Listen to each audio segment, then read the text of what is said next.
نحمده ونصلي على رسوله الكريم اما بعد فاعوذ بالله من الشیطان الرجیم بسم اللہ الرحمن الرحیم۔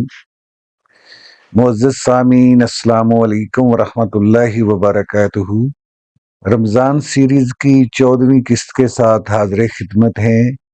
ہمارا آج کا موضوع ہے رمضان المبارک اور عفو درگزر۔ سامعین محترم، رمضان المبارک کا دوسرا عشرہ مغفرت ہے، جس میں ہم دن رات رو رو کر اپنے رب سے اپنے گناہوں کی معافی چاہتے ہیں۔ لیکن سوچنے کی بات ہے کہ ہم رب ذوالجلال سے تو معافی کے طلبگار ہیں، جس کی ہم نے بے شمار نافرمانیاں کی ہیں، مگر کیا ہم خود اللہ کی مخلوق کو معاف کرنے کے لیے تیار ہیں؟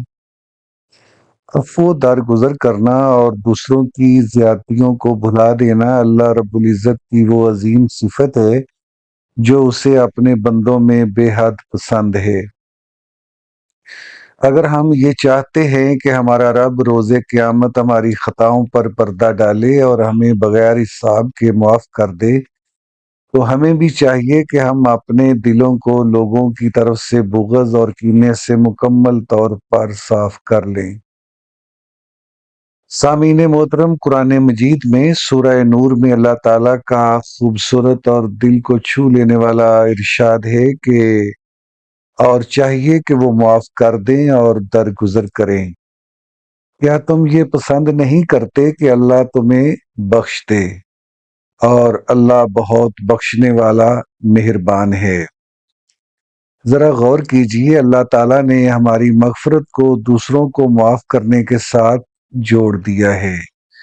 نبی کریم صلی اللہ علیہ وآلہ وسلم کا فرمان ہے کہ جو شخص لوگوں پر رحم نہیں کرتا، اللہ اس پر رحم نہیں کرتا۔ رمضان کے اس مبارک مہینے میں اگر ہم سارا دن بھوکے پیاسے رہیں، راتوں کو قیام کریں، لیکن ہمارے دلوں میں اپنے ہی مسلمان بھائیوں، رشتہ داروں اور دوستوں کے لیے نفرتیں اور رنجشیں پل رہی ہوں، تو ہماری یہ عبادت آسمان کی طرف پرواز نہیں کر سکتی۔ سامعین محترم، اگر ہم محسن انسانیت صلی اللہ علیہ وآلہ وسلم کی سیرت طیبہ کا مطالعہ کریں تو عفو درگزر کی ایسی عظیم الشان مثالیں ملتی ہیں جن کی تاریخ میں کوئی نظیر نہیں۔ طائف کے میدان میں جب آپ صلی اللہ علیہ وسلم کو پتھر مار کر لہو لہان کر دیا گیا، تب بھی آپ کی زبان مبارک سے ان کے لیے بد دعا کی بجائے ہدایت کی دعا نکلی، اور فتح مکہ کے دن جب آپ صلی اللہ علیہ وسلم کے وہ تمام جانی دشمن جنہوں نے آپ کو مکہ سے ہجرت پر مجبور کیا، آپ کے سامنے سر جھکائے کھڑے تھے، تو آپ صلی اللہ علیہ وآلہ وسلم نے ان سے کوئی انتقام نہ لیا، بلکہ سورہ یوسف کی وہ تاریخی آیت تلاوت فرمائی کہ لا تثریب علیکم اليوم، یعنی آج تم پر کوئی ملامت نہیں، جاؤ تم سب آزاد ہو۔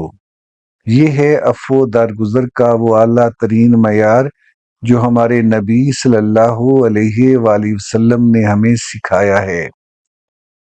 سامعین محترم، عفو درگزر کا اس بابرکت مہینے سے ایک بہت ہی گہرا اور خاص تعلق ہے۔ ام المومنین حضرت عائشہ صدیقہ رضی اللہ عنہا نے جب نبی کریم صلی اللہ علیہ وآلہ وسلم سے پوچھا کہ یا رسول اللہ، اگر مجھے شب قدر نصیب ہو جائے تو میں کیا دعا مانگوں؟ تو آپ صلی اللہ علیہ وسلم نے انہیں جو دعا سکھائی اس کے الفاظ یہ تھے، اللہم انک عفو تحب العفو فاعف عنی، یعنی اے اللہ تو بہت معاف کرنے والا ہے، تو معاف کرنے کو پسند فرماتا ہے، بس مجھے بھی معاف فرما دے۔ سبحان اللہ! اللہ تعالیٰ کو عفو درگزر اتنا پسند ہے کہ رمضان کی سب سے افضل رات میں اسی صفت کا واسطہ دے کر مانگنے کا حکم دیا گیا ہے۔ بس جو رب معاف کرنے کو پسند کرتا ہے، وہ اس بندے سے بھی محبت کرتا ہے جو اس کی مخلوق کو معاف کر دیتا ہے۔ سامعین محترم، کسی کو معاف کرنا بظاہر نفس پر بہت بھاری گزرتا ہے، خاص طور پر جب زیادتی دوسرے کی ہو۔ شیطان انسان کے کان میں سرگوشی کرتا ہے کہ اگر تم نے معاف کر دیا تو تمہاری عزت کم ہو جائے گی، لوگ تمہیں کمزور سمجھیں گے۔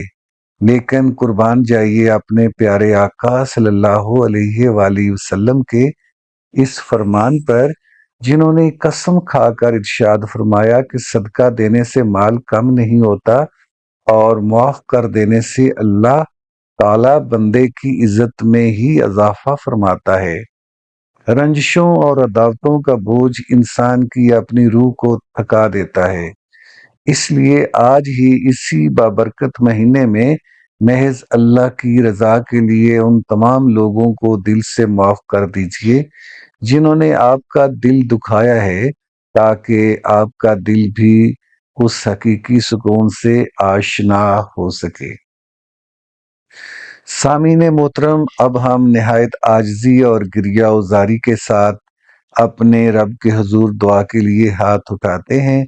آپ سب بھی اپنے دلوں میں پوری یکسوئی کے ساتھ آمین کہیے گا۔ یا غفور، اے معاف کرنے کو پسند فرمانے والے رب، تو ہمیں بھی دوسروں کو معاف کرنے کا حوصلہ اور ظرف عطا فرما۔ ہمارے دلوں سے کینہ، بغض اور نفرت کی تاریکیوں کو دور کر کے انہیں محبت، رواداری اور درگزر کے نور سے منور فرما دے۔ یا اللہ، ہم نے تیری رضا کے لیے تیری مخلوق کو معاف کیا، تو اپنے پیارے حبیب صلی اللہ علیہ وسلم کے صدقے ہمارے تمام صغیرہ اور کبیرہ گناہوں کو معاف فرما دے۔ اے رزاق، جو لوگ معاشی تنگی کا شکار ہیں، جن کے رزق کے دروازے بند محسوس ہوتے ہیں، انہیں غیب سے ایسا حلال اور وسیع رزق عطا فرما جس میں تیری رضا اور برکت شامل ہو۔ یا اللہ، جن کی جھولیاں اولاد کی نعمت سے خالی ہیں، انہیں اپنے فضل سے نیک، صحت مند اور آنکھوں کی ٹھنڈک بڑھنے والی اولاد عطا فرما، اور جنہیں یہ نعمت عطا کی ہے انہیں والدین کا فرما بردار بنا۔ اے شافی کائنات، جو مسلمان کسی بھی بیماری، تکلیف یا دکھ میں مبتلا ہیں، انہیں اپنے خزانوں سے شفائے کاملہ عاجلہ عطا فرما۔ یا اللہ، ہمارے والدین پر اپنی رحمتوں کی برسات فرما۔ جو بقید حیات ہیں انہیں صحت اور ایمان والی لمبی زندگی عطا فرما، اور جو اس دنیا فانی سے کوچ کر گئے ہیں ان کی خطاؤں سے درگزر فرما کر ان کی قبروں کو جنت کے باغوں میں سے ایک باغ بنا دے۔ یا رب العالمین، پوری امت مسلمہ پر رحم فرما۔ دنیا میں جہاں جہاں مسلمان ظلم کی چکی میں پس رہے ہیں، ان کی غیبی مدد فرما اور اسلام کا بول بالا فرما۔ ہماری تمام عبادات اور روزوں کو شرف قبولیت عطا فرما۔ آمین ثم آمین یا رب العالمین، وآخر دعوانا ان الحمد للہ رب العالمین۔ سامعین محترم، امید ہے کہ رمضان سیریز کی یہ 14ویں قسط آپ کے دلوں میں دوسروں کے لیے معافی اور درگزر کا جذبہ پیدا کرنے کا سبب بنی ہوگی۔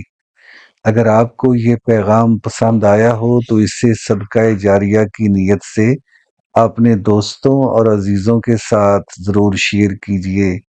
انشاءاللہ اگلی قسط کے ساتھ بہت جلد دوبارہ حاضر ہوں گے۔ تب تک کے لیے اجازت دیجیے۔ اللہ حافظ۔